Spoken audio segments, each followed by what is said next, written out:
On va s'équiper pour aller voir les ruches. Ah bah voilà, oui, Voilà. elles sont là à côté. Simon, vétérinaire, vient examiner les ruches de cet apiculteur. Sur 15, 2 n'ont plus d'activité.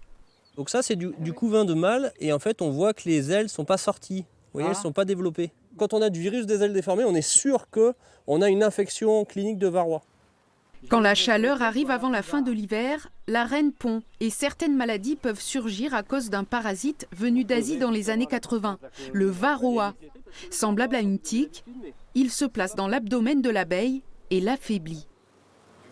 Il commence à se multiplier dès le début février, alors que normalement, il ne devrait pas commencer avant début ou mi-mars, quoi. Et après, on a des épisodes de gel tardif. Ces épisodes de gel tardif, ça peut faire une perte énorme de fleurs, donc de ressources de nourriture. Les abeilles ne sont plus à capacité de sortir alors qu'elles se sont multipliées avant. Donc on a des famines précoces en plein mois de mars ou avril, chose qu'on ne devrait pas observer, ou de manière exceptionnelle. Mais ça, c'est des choses qui sont de plus en plus fréquentes. Celle-ci aussi, par exemple. Marcel travaille les ruches depuis ses 14 ans. Il a vu des insectes mourir sans toujours savoir pourquoi.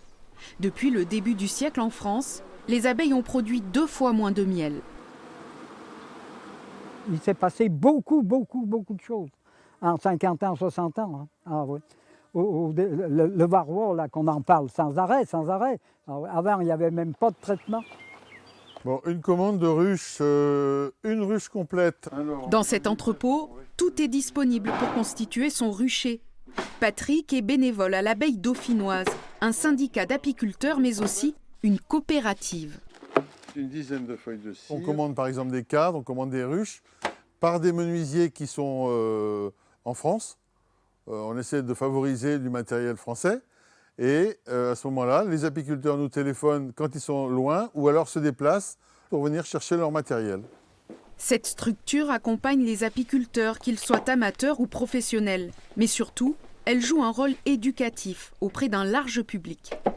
Le but, c'est de faire connaître la biodiversité et le rôle des abeilles qui vont nous apporter la pollinisation. Et donc, dans les écoles, les former pour leur dire que s'ils ont des pommes, des poires, des framboises, tout ça, c'est grâce aux abeilles. 150 personnes sont formées chaque année ici.